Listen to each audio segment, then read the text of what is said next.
আসমান জমিনের সকল প্রাণী আপনাদের জন্য আল্লাহর কাছে গুনাহ মাফের দোয়া করতেছে। পানির ভিতর মাছগুলো দোয়া করে, গর্তের পিপিলিকাও দোয়া করতেছে।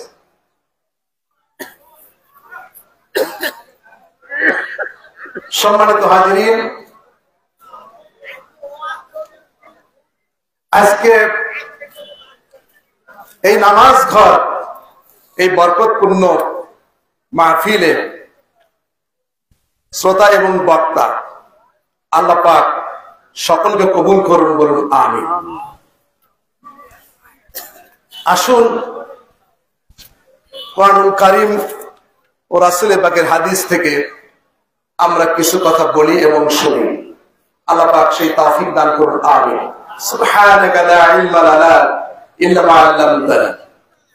আউযু বিল্লাহি মিনাশ শাইতানির রাজীম। বিসমিল্লাহির রাহমানির রাহিম। ওয়াল 'আসর ইন্নাল ইনসানা লাফী খুসর إلا الذين آمنوا وعملوا الصالحات وتواصوا بالحق وتواصوا بالصبر صدق الله العلي العظيم। সূরা আসর এটি মক্কাতে অবতীর্ণ সূরা। আল আসরি এই প্রথম শব্দ থেকেই এই সূরার নামকরণ করা হয়েছে। আমরা আসর শব্দের সাথে পরিচিত, কারণ আসরের নামাজ পড়ি, তাই না? ৫ ওয়াক্ত নামাজের মধ্যে আসরের নামাজটা অত্যন্ত হাফিজু আলাস সালাতি ওয়াস সালাতিল উসতা, এই নামাজের অনেক গুরুত্ব দেওয়া হয়েছে।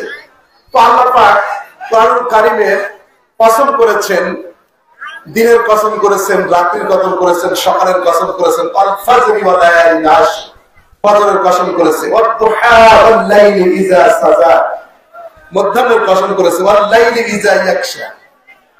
এইভাবে আশ-শামসি ওয়া দুহাহা, সূর্যের কসম করেছে, রাত্রির কসম করেছে, ওয়াল লাইলি ইযা ইয়াকশা, রাত্রির কসম করেছে, দিনের কসম করেছে। আল্লাহ পাক কসম করে মক্কার মানুষ কথায় কথায় কসম করত এবং গুরুত্ব আকর্ষণ করার জন্য, প্রতিপক্ষ এবং শ্রোতার দৃষ্টি আকর্ষণ করার জন্য তারা কসম করে গুরুত্ব বোঝাতো। তো আল্লাহ পাক মহান, তিনি সর্বক্ষমতার মালিক, তিনি কসম করতেন ওই জিনিসের যেই বিষয়গুলোর সাথে মানুষের জীবন ঘনিষ্ঠ, মানুষের দৈনন্দিন জীবন যেটার সাথে সম্পৃক্ত, আল্লাহ পাক সেই বিষয়ে কসম করেছে। সময় হচ্ছে ইউরোপ আমেরিকাতে পাশ্চাত্যে time is regarded as a money, সময়কে তারা বলে টাইম ইজ মানি, সময় হচ্ছে অর্থ। সময় এত ভ্যালুয়েবল যে 1 সেকেন্ডের কারণে যারা এই যে মুষ্টিযুদ্ধ করে, কনভার্ট করে, রেসলার যারা, অথবা যারা দ্রুতগতিতে দৌড় প্রতিযোগিতা করে, 1 সেকেন্ড সময়ের মধ্যে দৌড়ে আগে উঠে গিয়ে সে রেকর্ড করছে। এবং সময়ের কারণে বিমান থেকে যখন কেউ প্যারাসুটে লাফ দিতে চায়, সময়টা যদি কম্বিনেশন না হয় তাহলে সে ইজেক্ট হয়ে যাবে। সময় মাগরিবের নামাজ আজান হয়নি, সূর্য ডোবেনি, সারাদিন রোজা রেখেছেন, ওয়াকিমুস সিয়ামা ইলাল লাইল, আল্লাহ বলেন তোমরা রোজা রাখো রাত্রি পর্যন্ত, মানে সূর্য অস্ত যাওয়া পর্যন্ত, না যাওয়া পর্যন্ত তোমরা কি করো? রোজা রাখো। এখন রোজা রেখে সূর্য না ডুবলে কেউ যদি ইফতার করে, রোজা কি হবে? আবার সবে সাদেক হয়ে গেছে, অর্থাৎ ফজর শুরু হয়ে গেছে, এখন সেহরি খালে, সেহরি কি হবে? তাহলে সময়ের গুরুত্ব আছে কিনা বলুন? সময়ের সাথে সবকিছু চলে। আমরা একটু দর্শে করবো, জি পরে বলবো না। জি ঠিক আছে।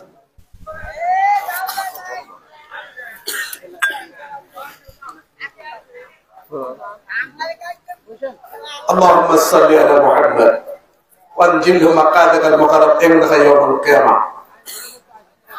রাসূল বলেছেন আল্লাহর কোন বান্দা বান্দি এই দরুদ যদি পড়ে হাল্লাত লাহু শাফাআতি ওয়া ফি রায়াতিন ওয়াজাবাত লাহু শাফাআতি, যারা বলবে আল্লাহুম্মা সাল্লি আলা মুহাম্মাদ ওয়ানজিলহু মাকাদাল মুকাররাব ওয়া ফি রায়াতিন ওয়ানজিল মাকাদাকাল মুকাররাব ইনদা ইয়াউমিল কিয়ামা, এই দরুদটি যে পড়বে আল্লাহর হাবিব বলেন তাকে শাফাআত করা আমার জন্য হালাল হয়ে যায়, অন্য বর্ণনায় আছে আমার জন্য ওয়াজিব হয়ে যায়। তাহলে সময়ের সাথে কিয়ামতের দিন মানুষ একটা আমলের জন্য সারা হাসরের ময়দান দৌড়াবে, কিন্তু nobody will come to help him, তাকে সাহায্য করার জন্য কেউ, তার স্ত্রী বলেন, সন্তান বলেন, বন্ধু বলেন, তার গুরু বলেন, তার রাজনৈতিক গুরু, তার ধর্মগুরু, তার যত রকমের গুরু বলেন, শিক্ষক বলেন, পীর বলেন, কিয়ামতের দিন আমাকে আপনাকে নেকি দিয়ে কেউ সাহায্য করবে না, কেউ আসবে না, কারণ সেদিন সবাই ইয়ানাফসি ইয়ানাফসি করবে। সে বলবে আমি আমার জন্য আমি ব্যস্ত আছি। নবী রাসূলগণ বলবে লাস্তুলাহা, I am not fit for the post, আমি এই কাজের উপযুক্ত না, ইযহাবু ইলা গায়রিন, অন্যের কাছে যাও, এটা আমি পারবো না, আমি আমার কথা শুধু ভাবছি, অন্যের কথা ভাবার মতো আমার কোনো সময় নাই। সেদিন একটি নেকির জন্য আপনার একটা সেকেন্ড সময় দরকার, এই সময়টাকে যদি আপনি ইউটিলাইজ করতে পারেন, একটি ভালো কথা করতে পারেন, কওলুন মারুফুন সাদাকা, একটি ভালো বাক্য, এটি সাদাকার সওয়াব পাওয়া যায়। একজনকে সালাম দিলেন অথবা সালামের উত্তর নিলেন, এটি নেকি পাওয়া যায়, সওয়াব পাওয়া যায়। হতে পারে সেদিন কিয়ামতের দিন একটি সামান্য নেকি কোন বড় কারণে আমি আপনি বিপদগ্রস্ত হয়ে যাব। সুতরাং সময়টা শুধু দুনিয়াতে গুরুত্বপূর্ণ না, এই দুনিয়ার সমগ্র কাজের ক্ষেত্রেই, ইবাদত বলেন সকল কাজের ক্ষেত্রেই সময়ের সম্পৃক্ততা আছে না নাই? তাই সময়ের কসম করে আল্লাহ বলেছেন ওয়াল্লাহ আসর ইন্নাল ইনসানা লাফি খুসর, নিশ্চয়ই আসরের কসম করে আল্লাহ বলেছেন all mankind in jeopardy, সকল মানুষ বিপদের মধ্যে আছে,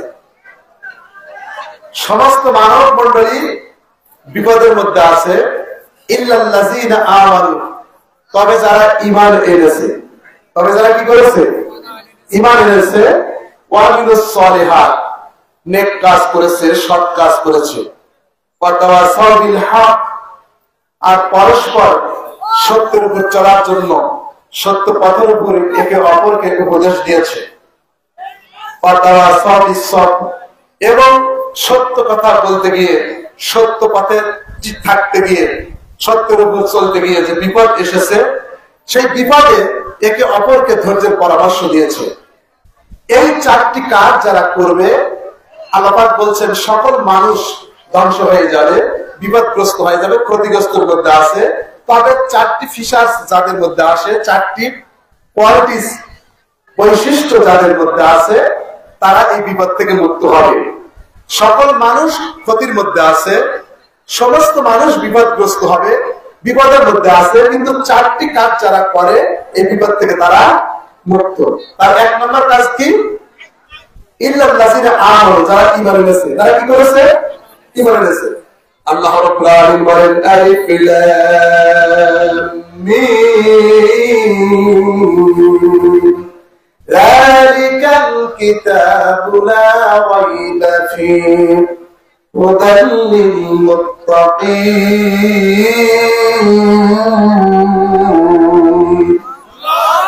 আল্লাযীনা ইউমিনুনা বিল গায়ব। আল্লাহ পাক বলছেন এই কিতাব, যেখানে কোনো সন্দেহের অবকাশ নেই, এটা পথ প্রদর্শন করে যারা আল্লাহকে ভয় করে, যারা খোদাভীরু, এই কিতাব তাদেরকে পথ দেখায়। আর খোদাভীরু কারা? যারা ঈমান এনেছে অদৃশ্যের উপরে, one who believes in unseen, যে অদৃশ্যের উপর ঈমান আনে, তিনি হলেন ঈমানদার। যেটা দেখা যায় না সেইটার উপরে যারা ঈমান আনে তারা কি ঈমানদার। ঈমানদারের কথা আল্লাহ বলতেছেন আল্লাযীনা ইউমিনুনা বিল গায়ব, যারা অদৃশ্যের উপর ঈমান আনে। এই অদৃশ্যের উপর ঈমান আনাটা কি, এর ব্যাখ্যা হাদিসের মধ্যে আসছে। ওয়ান ওমর ইবনে খাত্তাব রাদিয়াল্লাহু তাআলা قال بينما نحن عند رسول الله صلى الله عليه وسلم ذات يوم اصطلع علينا رجل شديد بياض الثياب الشديد سواد الشعر حتى جلس لا يرى عليه اثر السفر ولا يعرف منا احد حتى جلس الى النبي فاسند ركبته الى ركبتيه وجعل كفيه على فخذيه فقال يا محمد اخبرني عن الاسلام فقال رسول الله صلى الله عليه وسلم الاسلام ان تشهد ان لا اله الا الله وان محمدا رسول الله وتقيم الصلاه وتؤتي الزكاه وتصوم رمضان وتحج البيت من استطاع اليه سبيلا قال صدقت فعجبنا له يساله ويصدقه فقال فاخبرني عن الايمان فقال رسول الله صلى الله عليه وسلم ان تؤمن بالله وملائكته وكتبه ورسله واليوم الاخر وان تؤمن بالقدر خيره وشره قال صدقت فقال فاخبرني عن الاحسان قال رسول الله صلى الله عليه وسلم أن تعبد الله كأنك تراه فإن لم تكن تراه فإنه يراك فقال فاخبرني عن الساعة فقال رسول الله صلى الله عليه وسلم من بصر عنها بعلم من السائل قال فاخبرني عن أمارتها قال أن تلد الأمات ربتها وأن ترى الحفاة العراة العالية يتطاولون في القرآن ثم انطلقت قال فلبثت مليا فقال لي يا عمر هل أتدري من السائل قلت يا رسول الله الله أعلم الله ورسوله أعلم قال رسول الله صلى الله عليه وسلم إنه جبرائيل أتاكم يعلمكم دينكم রাওয়াহু মুসলিম। এটিকে হাদিসে জিবরাইল বলা হয়। ওমর ইবনে খাত্তাব বলছেন, আমি ঈমানের ব্যাখ্যা দিচ্ছিলাম যে আল্লাহর উপর ঈমান আনা কাকে বলে। রাসূলুল্লাহ এটিকে ব্যাখ্যা করেছেন যে হাদিসের মধ্যে হাদিসটাকে হাদিসে জিবরাইল বলা হয়। হযরত ওমর বলছেন, রাসূলুল্লাহর পাশে আমরা একদিন বসেছিলাম, হঠাৎ একটা লোক আসলো। তার পোশাকটা ছিল সাদা ধবধবে আর চুলটা ছিল খুব কালো, কিন্তু তার চেহারার মধ্যে দেহের মধ্যে সফরের কোনো আলামত দেখা গেল না। উনি যে সফর করে আসছে, আরবে তো মরুভূমি, বালু, ধুলোবালি, কিন্তু ইনি যে সফর করে আসছেন তার চেহারার মধ্যে সফরের কোনো নিদর্শন ছিল না, এবং তাকে আমরা কেউ চিনতেও পারলাম না। আমরা যারা বসা ছিলাম আমরা ওই ব্যক্তিকে আগন্তুককে কেউ চিনতেও পারলাম না। খেয়াল করলাম তিনি রাসূলুল্লাহ হাঁটুর কাছে তার হাঁটুটা সংযোগ করে দিলেন, আর তার এই দুইটি হাতের তালু তার উরুর উপরে রাখলেন। অর্থাৎ ওই আগন্তুক যিনি নবীজির কাছে আসলেন, যিনি রাসূলুল্লাহকে প্রশ্ন করলেন, তিনি রাসূলুল্লাহর হাঁটুর সঙ্গে হাঁটু গেড়ে আদবের সাথে বসলেন। বসে দুইটি হাতের তালু কোথায় রাখলেন? উরুর উপরে রাখলেন। এরপরে বলতেছে, ইয়া মুহাম্মদ আখবিরনি আনিল ঈমান।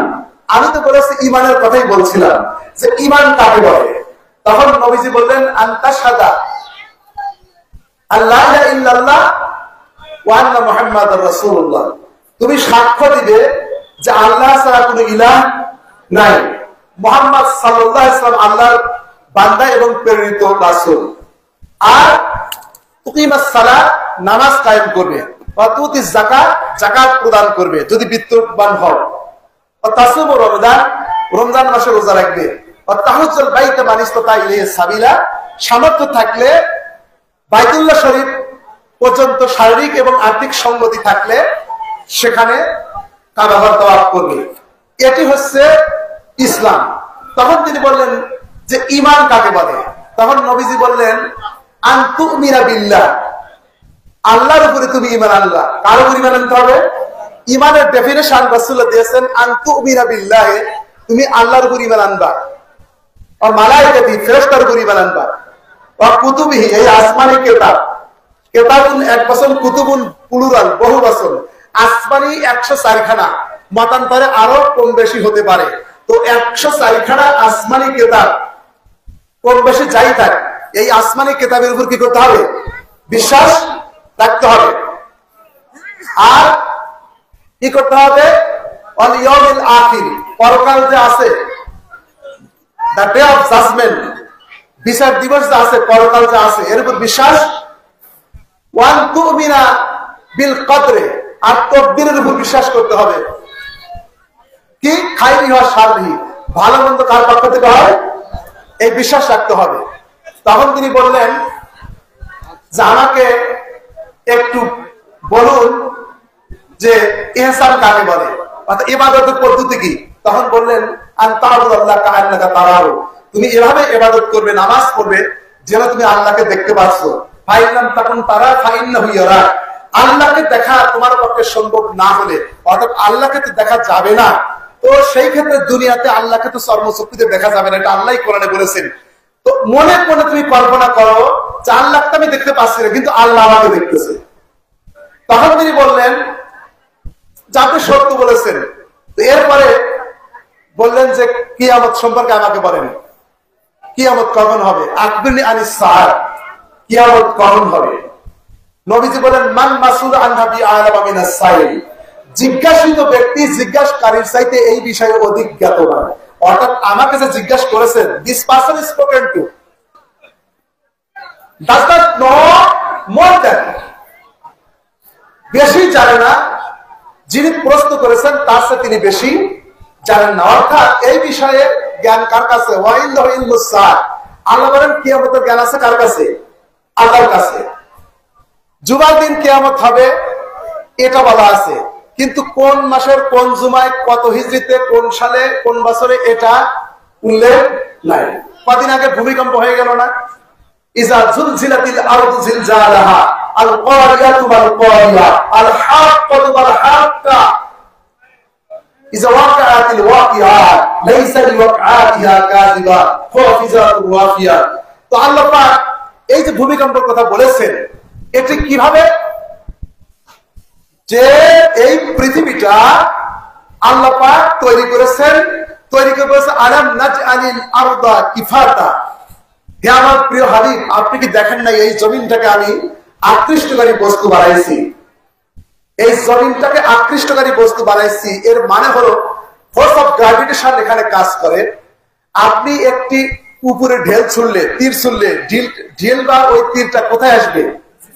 এই যে নিচে আসে, এই জমিনটা উপরে নিক্ষিপ্ত এই জিনিসটাকে কি করে? আকর্ষণ করে। সেজন্য রকেট বলেন, প্লেন বলেন, সেটা যখন ক্রাশ হয় দিন শেষে অথবা তার জার্নি ফুরিয়ে যায়, কোথায় আসে?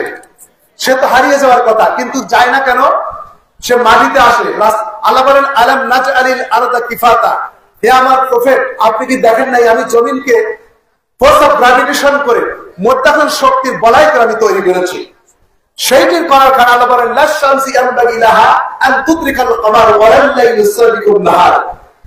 আকাশে বিমানে ক্রাশ হয়, দুনিয়াতে ট্রেনের সাথে ট্রেনের ধাক্কা লাগে, বাসের সাথে বাসের ধাক্কা লাগে, কিন্তু এই মহাকাশে আল্লাহ পাক সূর্য তৈরি করেছেন, চন্দ্র তৈরি করেছেন, লক্ষ কোটি বছর যাবত কুল্লুন ফি ফালাকি ইয়াসবাহুন, প্রত্যেকে আপন কক্ষপথে ঘূর্ণিয়মান আছে। কিয়ামত পর্যন্ত একটার সঙ্গে আরেকটার কলিশন হয় না, এবং হওয়ার কোনো সম্ভাবনাও। তার কারণ হচ্ছে আল্লাহ পাক বলেছেন ওয়াস-সামা বানাইনাহা বিআইদি ওয়া ইন্না লাহু লামুসির, verily I made the great firmament and the whole universe and always I spending, আমি মহাকাশ তৈরি করেছি, নেবুলার, কুয়াশার, Pulsar, Milky Way, Galaxy, constellation, comet, satellite, মহাকাশে যা তৈরি করেছে, all the heavenly bodies, এটাকে আমি মহাকাশের সম্প্রসারণ করছি। যখনই একটার সঙ্গে আর একটা ধাক্কা লাগতে চায়, এই মধ্যাকর্ষণ শক্তির কারণে টানতে চায় চন্দ্র সূর্যকে, একটার সাথে আর একটা আকৃষ্ট করতে চায়, তখন মহাকাশের যতগুলো স্তর আছে, বাউন্ডারি স্তর, ম্যাগনেটোস্ফিয়ার, টরোস্ফিয়ার, স্ট্রাটোস্ফিয়ার, এই সমস্ত আয়নোস্ফিয়ার, যতগুলো মহাকাশের স্তর আছে, এই স্তরের উপরে যখন যাবে তখন ফোর্স অফ এক্সপেনশন, সম্প্রসারণ যে গতিটা, এটা এত প্রবল হয় যে এটাকে আকৃষ্ট করতে চাইলেও আকৃষ্ট করতে পারে না। কিন্তু কিয়ামতের সময় আল্লাহ রাব্বুল আলামিন ইযা সুলজিলাতিল আরদু জিলজালাহা ওয়া আখরাজাতিল আরদু আসফালাহা আল কারিআতু মান কারিআ ওয়া মা আদরাকা মাল কারিআ ইয়াওমা ইয়াকুনুন নাসু কাল ফারাশিল মাবসুস ওয়া তাকুনুল জিবালু কাল ইহিল মানফুস। সম্মানিত ভাইরা, মহাকাশের মধ্যে যে সূর্যটা আমরা দেখি, এই সূর্যটা পৃথিবীর চাইতে 13 লক্ষ গুণ বড়। কত বড়? এই পৃথিবীর চাইতে এই সূর্যটা 13 লক্ষ গুণ বড়। আর মহাকাশের মধ্যে এমন তারকা আছে যে তারকাগুলো এখনো পৃথিবীর মধ্যে সেটা আলো এখনো আসেনি। এর মধ্যে একটি তারকার নাম আছে এটিকারিনা। এই তারকাটি সূর্যের চাইতে 50,000 গুণ বড়। তারকাটা সূর্যের চাইতে, আর সূর্য হচ্ছে পৃথিবীর চাইতে 13 লক্ষ গুণ বড়। সম্মানিত ভাইরা, হাবল টেলিস্কোপ দিয়া নাসার বিজ্ঞানীরা, ন্যাশনাল এরোস্পেস এনার্জি, আমেরিকার মান মন্দির থেকে নাসার বিজ্ঞানীরা তারা দেখতে পেল মহাকাশের মধ্যে এই যে তারকাগুলো আছে, যেটার আলো এখনো পৃথিবীতে আসে নাই, সেই তারকাগুলো সূর্যের চাইতে কোনটা 50,000 গুণ বড়, কোন কোন তারকাটা সূর্যের চাইতে 300 কোটি গুণ বড়। সুবহানাল্লাহ। ইদা সামাউ ফাতারাত, আল্লাহ পাক বলেন আকাশ যখন ফেটে যাবে, ওয়া ইজাল কাওয়াকিবুন তাসারাত, আর যখন তারকাগুলো বিক্ষিপ্ত হয়ে যাবে, ইদা শামসু কুবিরাত, আর সূর্যকে যখন সংকুচিত করা হবে, আর সমুদ্রের মধ্যে যখন আল্লাহ এরকম করে মহাকাশের মধ্যে চন্দ্র আর সূর্য একটার সঙ্গে আর একটা যখন আকৃষ্ট হয়ে যাবে, তার কারণ হলো রাসূলুল্লাহ বলেন ইয়া তাকারাবুজ জামানু বিজামান, কিয়ামতের আগে সময়ের বরকত কমে যাবে, সময় কম হয়ে যাবে, সময়ের বরকত কমে যাবে। রাসূলুল্লাহ জিবরাইলকে বললেন, ভাই জিবরাইল, আমি দুনিয়া থেকে চলে যাব, আমার ইন্তেকালের পরে আপনি পৃথিবীতে আর আসবেন নাকি? রাসূলুল্লাহ বললেন, ইয়া রাসূলুল্লাহ, হাবিবাল্লাহকে দুনিয়ার নবী রাসূলের কাছে আদম নবী থেকে শুরু করে নিয়ে ঈসা নবী পর্যন্ত কারোর কাছে 10 বার গিয়েছি, কারোর কাছে 200 বার গিয়েছি, আপনার কাছে আমি 24,000 বার এসেছি। ইয়া রাসূলুল্লাহ, আপনার পরে সাধারণত আমার কাজ হলো নবীদের কাছে রেভিলেশন নিয়া ওই শিবানী পৌঁছিয়ে দেওয়া, সুসংবাদ দেওয়া। সাধারণত আমি জিবরাইল আল্লাহর পক্ষ থেকে এসেছি সুসংবাদ দেওয়ার জন্য, বার্তা নিয়ে এসেছি, কিন্তু আপনার ইন্তেকালের পরে আমি দুনিয়ার মধ্যে আরো 10 বার আসবো, দেবার জন্য আসবো না, নেওয়ার জন্য আসবো। বলেন সুবহানাল্লাহ। সারা জীবন দিয়েছি কোটি কোটি বছর, কিন্তু আপনার ইন্তেকালের পরে 10 বার আসবো, 10টি গুরুত্বপূর্ণ জিনিস পৃথিবী থেকে আমি উঠায়া নিয়ে যাব।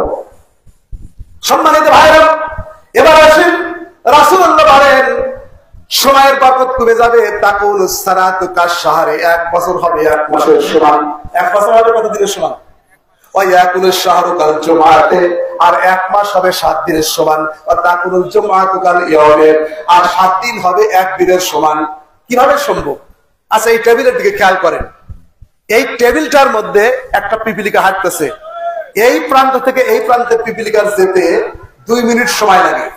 একটু বোঝার চেষ্টা করুন, ট্রাই টু আন্ডারস্ট্যান্ড। এই পিপিলিকা টেবিলের এই প্রান্ত থেকে এই প্রান্তে যেতে 2 মিনিট সময় লাগে। কয় মিনিট? আচ্ছা, এই টেবিলটাকে অর্ধেক করে দিলাম, এখন কয় মিনিট লাগবে? 4 ভাগের 1 ভাগ করলাম, হাফ মিনিট। 4 ভাগের 1 ভাগ করলে কত? 30 সেকেন্ড, মানে হাফ মিনিট। আচ্ছা, এবার আসে সম্মানিত ভাইরা,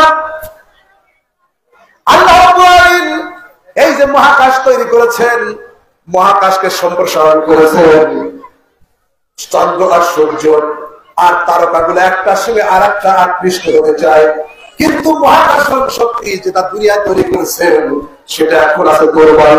আর ফোর্স অফ এক্সপেনশন সম্প্রসারণ যেটা শক্তি আছে সেটা অত্যন্ত সবল হয়েছে। আল্লাহ পাক কিয়ামতের আগে force of expansion, power of expansion মানে সম্প্রসারণ যে শক্তি, ওই শক্তিগুলোকে আল্লাহ স্টপ করে দিবেন। যার ফলে সূর্যটাকে আর চন্দ্রটাকে আর মহাকাশের মধ্যে যত তারকা আছে এই পৃথিবী একটা একটা করে জমিনের দিকে নামাতে থাকবে। সুবহানাল্লাহ বলেন। আকাশে যে শক্তি আছে সম্প্রসারণ শক্তি, এটা বন্ধ করে দিবে। দেওয়ার কারণে পৃথিবী, সূর্য, চন্দ্র আর তারকাগুলোকে একটা পর একটা কি করবে, টানতে থাকবে। এই চন্দ্র, সূর্য, তারকা একটার সঙ্গে যখন আরেকটা ধাক্কা লাগবে, এই যে আরো ধাক্কা, তখন একটার সঙ্গে আর একটা ধাক্কা লেগে পৃথিবীতে যখন পড়ে যাবে, এই পৃথিবীতে যখন সূর্য, চন্দ্র আর তারকাগুলো খসে খসে পড়বে, পাউডারের মতো আকাশ উঠতে থাকবে। তা কোন জীবাণুকাল তুলার মতো তখন পাহাড় উঠতে থাকবে। সুতরাং বিজ্ঞানীরা বলল our universe have started from a fireball. আমাদের এই পৃথিবী তৈরি হয়েছে একটি পণ্ড থেকে। It was highly confused and dense. এটা ছিল খুব ঘন এবং ফাঁপা, কিন্তু এটার ঘনত্ব এবং এটার গরমের ইট ওয়াজ আল্ট্রা হট। এটা ছিল প্রচন্ড গরম। প্রচন্ড গরম হওয়ার কারণে এটা এক্সপ্লোশন হয়েছে। এটাকে বিগ ব্যাং থিওরি বলা হয়। আল্লাহ আকবার। ইজা জুলজিলাতিল আরদু ইজা ফাইজা সাইহাতান ওয়াহিদাতান ফাইজা হুম জামিউন লাদাইনা মুহদারান। আমি একটি প্রচন্ড বিস্ফোরণ করব, অল ইউ ফাট ফ্রম মি, তোমরা সকলে আমার সামনে হাজির হয়ে যাবে। অর্থাৎ এটি বিস্ফোরণ হবে। আমি পৃথিবীটা যেই প্রক্রিয়াতে ধ্বংস করে সৃষ্টি করেছি সেই প্রক্রিয়াতে আমি পৃথিবী তৈরি করবো। আল্লাহ পাক বলছেন পৃথিবী যেই প্রক্রিয়াতে আমি তৈরি করেছি সেই প্রক্রিয়াতে আমি পৃথিবী কি করব, ধ্বংস করবো। কোন প্রক্রিয়াতে পৃথিবী আল্লাহ তৈরি করলেন সেটা বলেন না, না বলে আল্লাহ বলতেছেন যে আমি ওই method, I shall apply that method, আমি ওই প্রক্রিয়াটাকেই আমি প্রয়োগ করবো, ওই সায়েন্টিফিক মেথডটাকে প্রয়োগ করবো যেই মেথড বা পদ্ধতির মধ্যে আমি দুনিয়াকে সৃষ্টি করেছি। ওই পদ্ধতি দিয়েই একই রুলস রেজুলেশন ব্যবহার করে, মেথড ব্যবহার করে, একই প্রক্রিয়া ব্যবহার করে আমি পৃথিবীকে ধ্বংস করব। কিন্তু আল্লাহ পৃথিবী ধ্বংস করার ক্ষেত্রে বললেন ইজা সাইহাতান ওয়াহিদা, যখন একটি প্রচন্ড বিস্ফোরণ হবে, বিগ ব্যাং থিওরি যখন প্রচন্ড বিস্ফোরণ হবে তখন পৃথিবী ধ্বংস হয়ে যাবে। তাতে বোঝা যায় যে পৃথিবী তৈরি হয়েছে ধ্বংস দিয়ে, আর সৃষ্টি হবে কি দিয়ে? সৃষ্টি হয়েছে ধ্বংস দিয়ে, আর তৈরি হয়েছে আর ধ্বংস হবে ধ্বংস দিয়ে। মানে আই শ্যাল রিপিট ইট, আমি যেভাবে তৈরি, এটা পৃথিবীকে যেভাবে আমি তৈরি করেছি একইভাবে পৃথিবীকে একই প্রক্রিয়া আবার পুনরাবৃত্তি করে পৃথিবীকে ধ্বংস করে দেবো। সম্মানিত হাজিরিন, এবার আসেন আল্লাহর হাবিব বললেন ইউমিনুনা বিল গায়ব, আল্লাহ পাক বলেন ওয়া ইউকিমুনাস সালাতা ওয়া মিম্মা রাযাকনাহুম ইউনফিকুন। আল্লাহ পাক বলেন ওয়াল আসরি ইন্নাল ইনসানা লাফি খুসর, সমস্ত মানব মণ্ডলী ক্ষতির মধ্যে আছে, ইল্লাল লাযিনা আমানু, কিন্তু যারা ঈমান আনে, কিন্তু যারা কি করে, ঈমানদার। এখন ঈমানের সংজ্ঞায় রাসূলুল্লাহ কি বলেছেন? আল্লাহ বললেন আল্লাযিনা ইউমিনুনা বিল গায়ব, যারা আল্লাহকে না দেখে বিশ্বাস করে, যারা গায়েবকে বিশ্বাস করে। গায়েব যেটাকে দেখা যায় না সেটাকে কি বলে? আল্লাহকে কখনো দেখেছেন? কিন্তু বিপদ আপদে পড়লে আল্লাহর চাইতে বড় সাহায্যকারী কেউ আছে? Stalin, most probably of fair the Stalin, who was founder of Bolshevik and Bolshevik revolution, তিনি গডের অ্যাসোসিয়েশন মেনসিভিক করেছিলেন 1905 সালে। এই স্টালিন সিঁড়ি থেকে নামার জন্য সে বলেছিল there was no God, এখানে কোনো গড বলে কিছু নাই। কিন্তু যখন সিঁড়ি থেকে নামছে হঠাৎ স্টাম্বল খেয়েছে, মানে উচট খেয়ে পড়ে গেছে, তখন সে বলে বলছে ও গড সেভ মি, হে গড আমাকে সেভ করো। তখন তার বন্ধুরা বলল আপনি তো গডকে মানেন না, কিন্তু এখন বলতেছেন ও গড সেভ মি। তার মানে হচ্ছে আমাদের অজান্তেই আমাদের হৃদয়ের ভিতর আমাদের আল্লাহর অস্তিত্ব অনুভব করি। তো আল্লাহকে অনুভব করা, এক্সিস্টেন্ট, আল্লাহকে অনুভব করা, আল্লাহর ক্ষমতাকে অনুভব করা, এটা ঈমানের অংশ। সুবহানাল্লাহ। আল্লাহ পাক বলছেন যে রাসূলুল্লাহ বলেন যে ঈমান আল ঈমান আন তুবিরা বিল্লাহ, আল্লাহর উপর ঈমান আনতে হবে। কার উপরে? আমি শুধু এই আল্লাহর উপর ঈমান আনার এই বিষয়টা বলে আর বলার সুযোগ পাবো না। ঈমান আনতে হবে কতগুলোর উপরে? তুবিরা বিল, আল্লাহর উপরে, ও মালায়েকাতি, ফেরেশতার উপরে। আল্লাহ দেখা যায়? ফেরেশতাকে দেখা যায়? আছে না নাই? তারপরে তারপরে কি বলছে কুতুবিহি, আসমানি কিতাব। আসমানি কিতাব দেখা যায়, কিন্তু এটা যে জিবরাইল নাজিল করেছেন ঐশী বাণী, এই প্রক্রিয়াটা তো আমরা জানি না। আগের কিতাবগুলো তো আমরা দেখি নাই। তারপরে কি রাসূলহি, আদম নবী দেখছেন, ঈসা নবী দেখছেন, আমাদের নবীকে কি দেখতে পেরেছি? দেখি নাই, কিন্তু বিশ্বাস করি কিনা? আমরা মদিনার নাম শুনলে অন্তরে ভালোবাসা জাগে কিনা? কিন্তু আমরা ইসরায়েলের নাম শুনলে আমাদের অন্তরে ঘৃণা লাগে। মানাতা আলিল্লাহ মান হাব্বালিল্লাহ আবগাজালিল্লাহ ওয়া তাআলিল্লাহ মানালিল্লাহ ফাকাদ ইসতাকবারাল ঈমান। যারা ভালোবাসা আল্লাহর মহব্বতে, আল্লাহর মহব্বতে দুশমনি করে, আল্লাহর খুশির জন্যই দান করে, আল্লাহর খুশির জন্যই দান থেকে বিরত থাকে, তারই ঈমান পরিপূর্ণ। সুবহানাল্লাহ। তাহলে আল্লাহর উপর বিশ্বাস করতে হবে, ফেরেশতার উপর বিশ্বাস করতে হবে, আর কিতাবের উপর বিশ্বাস করতে হবে, আর ইয়াউমিল আখির পরকালের উপর কি করতে হবে?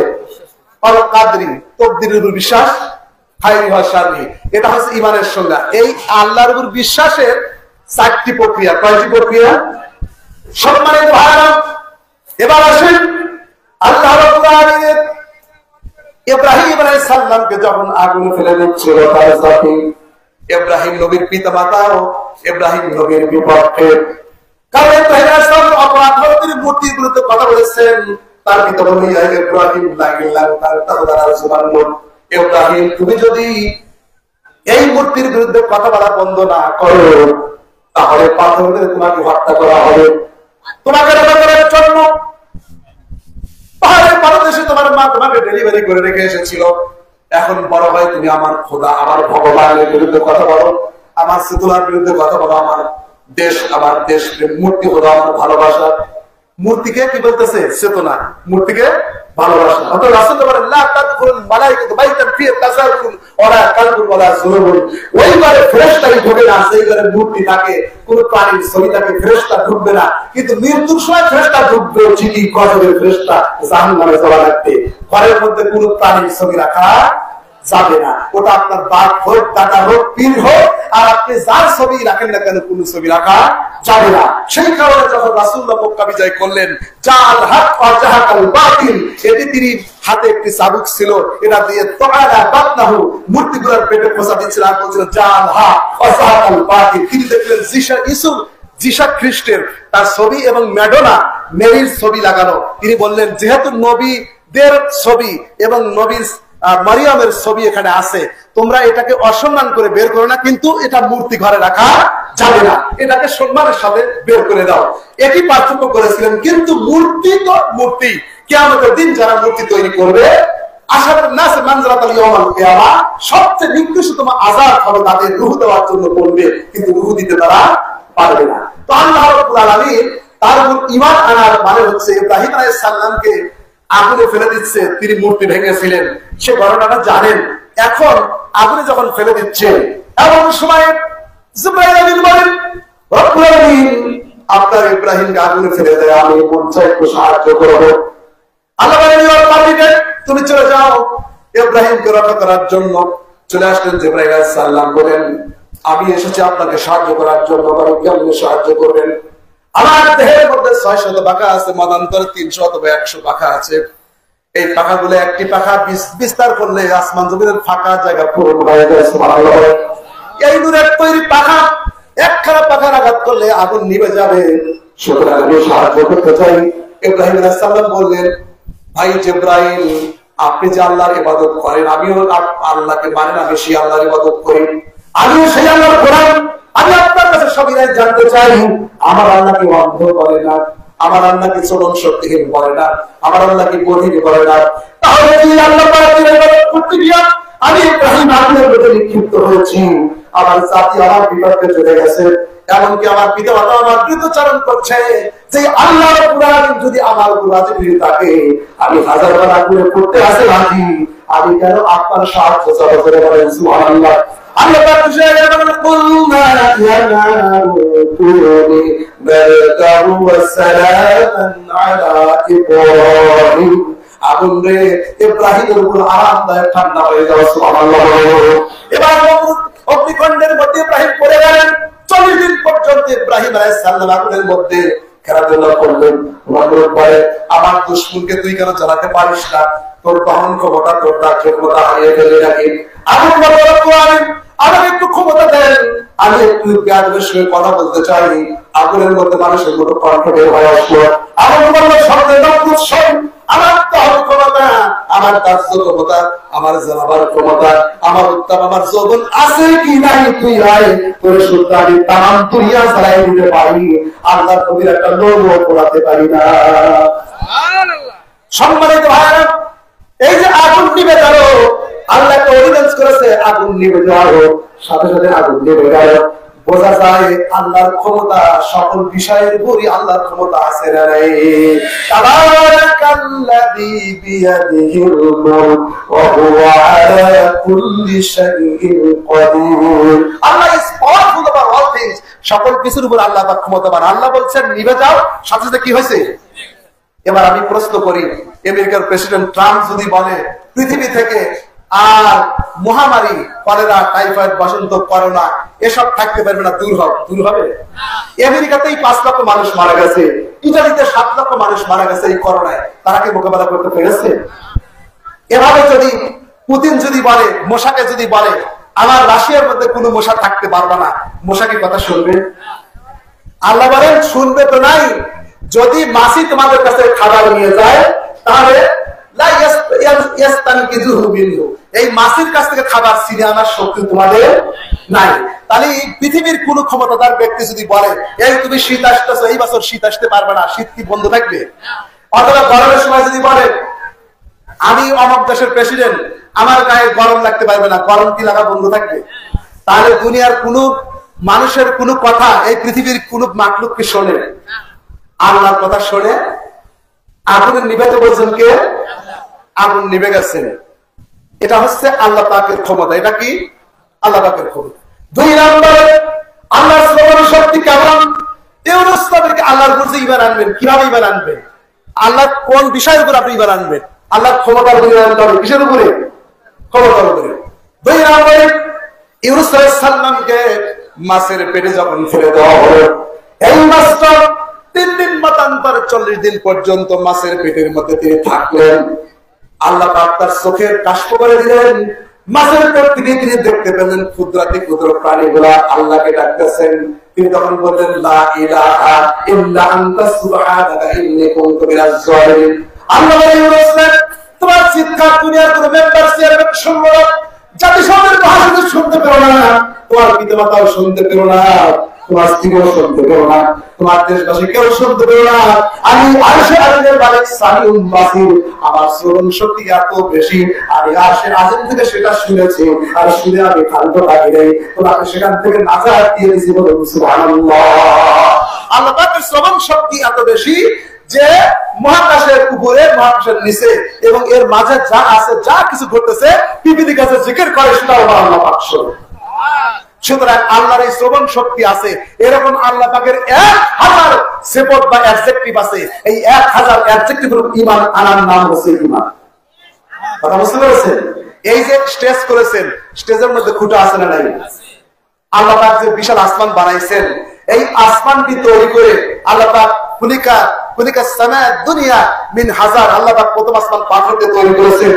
এই পাথরটার ঘনত্ব 500 বছরের রাস্তা, আর এই 500 বছরের রাস্তা হচ্ছে, এর বছরটা হচ্ছে আরব বর্ষ। এর বছরটা কি? আরব বর্ষ। কোটি কোটি লক্ষ লক্ষ মানে মাইল বেগে যে আলো পৃথিবীতে আসে, সেই আরব বর্ষের 500 বছরের রাস্তা হলো পৃথিবী থেকে প্রথম আসমান। আর প্রথম আসমানের ঘনত্ব আরো 500 বছরের রাস্তা হলো। সুবহানাল্লাহ। তাহলে এই আসমানটা তৈরি করে কোনো খুঁটা আছে? এটা আল্লাহ পাকের একটা কুদরত। জানেন কি কুদরত? এইভাবে আল্লাহ পাকের, আপনি যেখানে যাবেন সেখানেই আল্লাহ পাক রিজিক দাতা, আল্লাহ পাক বিধান দাতা, আল্লাহ পাক শোনেন, আল্লাহ সকল খবর রাখেন, আল্লাহ নাজাতকারী, সাহায্যকারী, আল্লাহর যত অ্যাডজেক্টিভ আছে এবং আল্লাহর যে জাত, আল্লাহর জাত কি? আল্লাহ একক, অদ্বিতীয়। কাফিররা প্রশ্ন করলো, মুহাম্মদ সাল্লাল্লাহু আলাইহি ওয়াসাল্লাম তোমাকে জাদুকর বললাম, গোলক বললাম, জ্যোতিষী বললাম, পাগল বললাম, কিছুতেই থামছো না, নারীর কথা বললাম, তাতে তুমি প্রত্যাখ্যান করলা, ক্ষমতা দিতে চাইলাম, তাতে তুমি নারাজ হলা, এরপরে অর্থ সম্পদ কিছুই নিলে না, এবার বলো তোমার আল্লাহর বাড়ি কোথায়? কয়গাছ লম্বা? তিনি কি সোনা দিয়ে তৈরি না রূপা দিয়ে তৈরি? তিনি কোন গোত্রের মানুষ? তিনি দেখতে কেমন? তিনি কি বদমেজাজি না কোমলমতির মানুষ? তার সম্পর্কে একটু বলো। আল্লাহ রাব্বুল আলামিন সাথে সাথে কোরআন নাযিল করলেন, আল্লাহু আহাদ, সবাই قل هو الله أحد الله الصمد لم يلد ولم يولد ولم يكن له كفوا أحد الله أكبر আল্লাহ এক অদ্বিতীয় অবিভাজ্য তিনি স্বয়ং সম্পূর্ণ সর্বসাধারণে তার পিতামাতা নেই তার সন্তানাদিও নেই অর্থাৎ তাকে কেউ জন্ম দেননি তিনিও কাউকে জন্ম দেননি তার কোনো বংশধর নাই তার কোনো শরীর নাই তিনি স্বয়ং সম্পূর্ণ গোটা মাখলুক তার কাছে মুখাপেক্ষী তিনি কারোর কাছে মুখাপেক্ষী নন এই আল্লাহর উপরে যদি কেউ আলোচনা করতে যায় আর তাকে 1000 বছর যদি হায়াত দেওয়া হয় আল্লাহর কোরআন থেকে শুধু আল্লাহর গুণাবলী যদি আলোচনা করে 1000 বছর শেষ হয়ে যাবে আমার আল্লাহর উপর ঈমান আনা শেষ হবে না সুবহানাল্লাহ সুতরাং সেই আল্লাহর উপর ঈমান আনার নাম প্রথম নাম্বার হলো আল্লাহর উপর ঈমান আনা আমরা শুধু এতটুকু কথাই বলি যে ঈমানদার ব্যক্তি একমাত্র কিয়ামতের দিন আল্লাহ পাকের কাছে নাজাত পাবে আর নাজাত পাওয়ার কোনো উপায় নাই এটা হচ্ছে রেজিস্ট্রেশন নাম্বার এই যে করোনার মধ্যে ছাত্রদেরকে প্রমোশন দিয়ে দিন অটো পাস দিছে কি পাস দিছে অটো পাস কিন্তু কাদের দিছে those who are registered they have been promoted যাদের রেজিস্ট্রেশন আছে নিবন্ধন আছে শুধুমাত্র তারাই প্রমোশন পেয়েছে যে স্কুলে ভর্তি হয় না রেজিস্ট্রেশন নাই তার কি পাইছে সুতরাং রেজিস্ট্রেশন নাম্বার পাসওয়ার্ড হচ্ছে লা ইলাহা আশহাদু আল্লা ইলাহা ইল্লাল্লাহ ওয়াহদাহু লা শারীকা লাহু ওয়া আশহাদু আন্না মুহাম্মাদান আবদুহু ওয়া রাসূলুহু লা ইলাহা ইল্লাল্লাহ লা ইলাহা